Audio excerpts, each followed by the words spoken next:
Channel پر آپ کو صحیح طریقے سے قرآن پاک پڑھنا سکھایا جاتا ہے، اور الحمدللہ عزوجل ہم نے یہ ایسے ایک ہمارا ذہن کے اندر ایسا ترکیب آئی کہ ہم کیوں نہ قرآن پاک کے ساتھ جو ہے عام زندگی کے معاملات میں ایسے جملے جو ہم اکثر و بیشتر جو ہے استعمال کرتے ہیں۔ پچھلے پروگرام میں بھی 2-3 جملے آپ کو میں نے بتائے تھے کہ جو ہم عام طور پر اپنی گفتگو کے اندر استعمال کرتے ہیں، ان کی درست ادائیگی جو ہے وہ بے حد ضروری ہے۔ پہلا جملہ وہ کیسا ہے؟ اکثر و بیشتر ہم اپنی زندگی کے معاملات کے اندر جب کسی کو دیکھتے ہیں، کسی کے پاس کوئی نئی گاڑی دیکھتے ہیں یا کوئی اس کے پاس اس کو نیا سوٹ یا کس طرح کی کوئی چیز دیکھتے ہیں، اس کے پاس کوئی ایسی چیز جو اللہ تبارک و تعالیٰ نے اس کو عطا فرمائی ہوتی ہے، تو اس کو دیکھ کر ہم کہتے ہیں ماشاءاللہ۔ ماشاءاللہ کہتے ہیں، ماشاءاللہ لفظ ماشاءاللہ نہیں ہے، لفظ ہے ماشاء اللہ، لفظ ہے ماشاء اللہ۔ اگر وہ کہتا ہے ماشاءاللہ تو ماشاءاللہ سے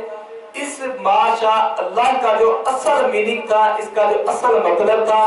وہ غلط ہو جاتا ہے۔ اس طرح ماشاء اللہ کہیں گے تو آپ کو نیکیاں ملیں گی، اگر ماشاء اللہ کہیں گے تو اس طرح آپ کو گناہ ہوگا،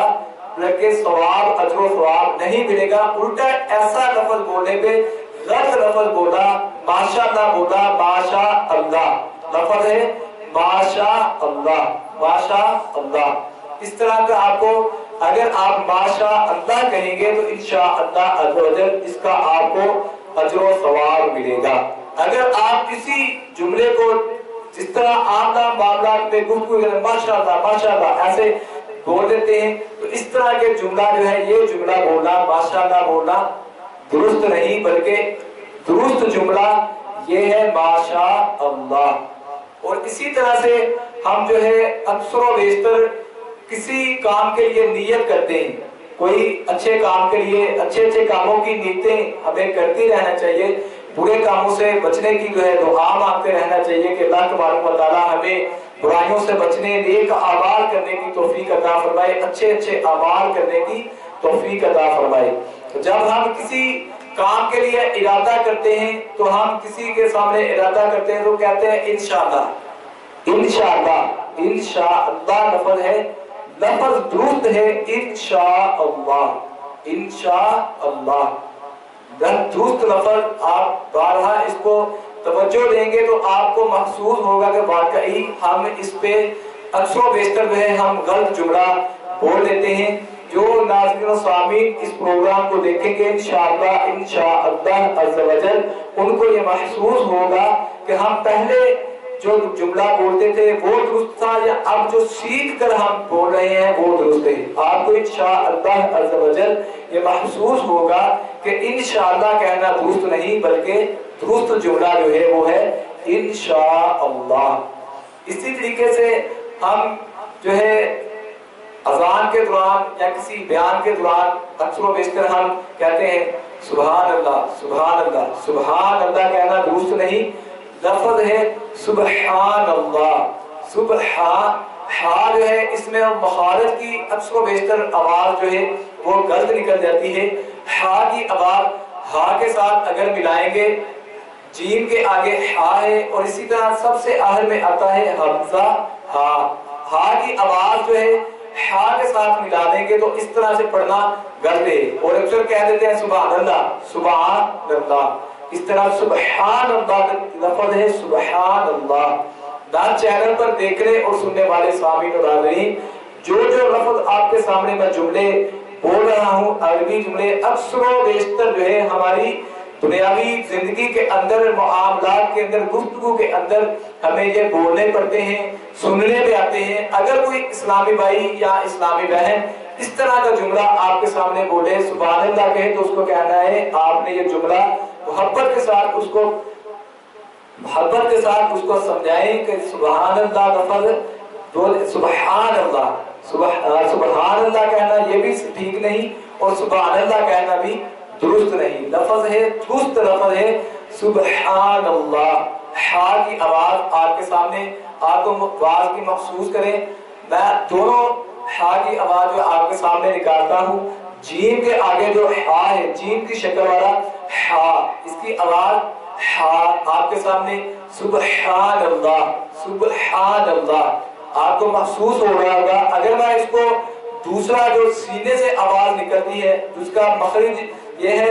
دوسرے ہاں کا مخرج یہ ہے کہ اس کی آواز سینے سے نکلتی ہے، ہاں کی آواز اور ہاں کی آواز ملتی جلتی ہے، اس میں واضح فرق ڈالنا ضروری ہے۔ سبحان اللہ۔ اسی طریقے سے آئیے آج ہم اسی جو ہے دوسرے حصے کے اندر آپ کو نماز کی درست ادائیگی کا طریقہ آپ کو بتاتے ہیں۔ پہلے سب سے قبل جو ہے آپ کو یہ بتاتا چلوں کہ سب سے پہلے جو ہم آج جو ہے اس پروگرام میں انشاءاللہ عز و جل ہم جو تسبیح کرتے ہیں رکوع کے اندر جو ہم تسبیح کرتے ہیں اس کو ہم کیا پڑھتے ہیں؟ سبحان ربی العظیم، سبحان ربی العظیم، سبحان ربی العظیم۔ یہ درست لفظ ہے، یہ درست ہے لفظ۔ اسی طرح سے ہے سبحان ربی العظیم، یہ تسبیح جو ہے اس کا صحیح اس کا جو ہے لفظ ہے۔ اور اکثر و بیشتر کیا پڑھتے ہیں؟ سبحان ربی العظیم، زا کی آواز نکلتی ہے، زا را کے آگے جو زا ہے اس کی آواز نکلے گی، لیکن اس کے اندر جو آپ دیکھیں، اس کو کھول کر دیکھیں، نماز کو کھول کر دیکھیں، اس کے اندر جو ہے آپ کو نظر آئے گا کہ اس کی تسبیح جو ہے سبحان ربی العظیم ضا ہے۔ کون سا لفظ ہے؟ حروف مستعلیہ میں سے لفظ ہے ضا۔ اس میں زا جو ہے، زا کی آواز اگر سیٹی کی طرح سے سبحان ربی العظیم عظیم پڑھیں گے تو اس کا معنی فاسد ہو جائیں گے۔ اب کسی نے سبحان ربی العظیم پڑھ دیا، اب اس کو وہ نماز پڑھنے کا اجر و ثواب نہیں ملے گا، بلکہ اس کو الٹا گناہ ہوگا، اور وہی نماز اس کے منہ پہ مار دی جائے گی کہ اس نماز کے اندر اس نے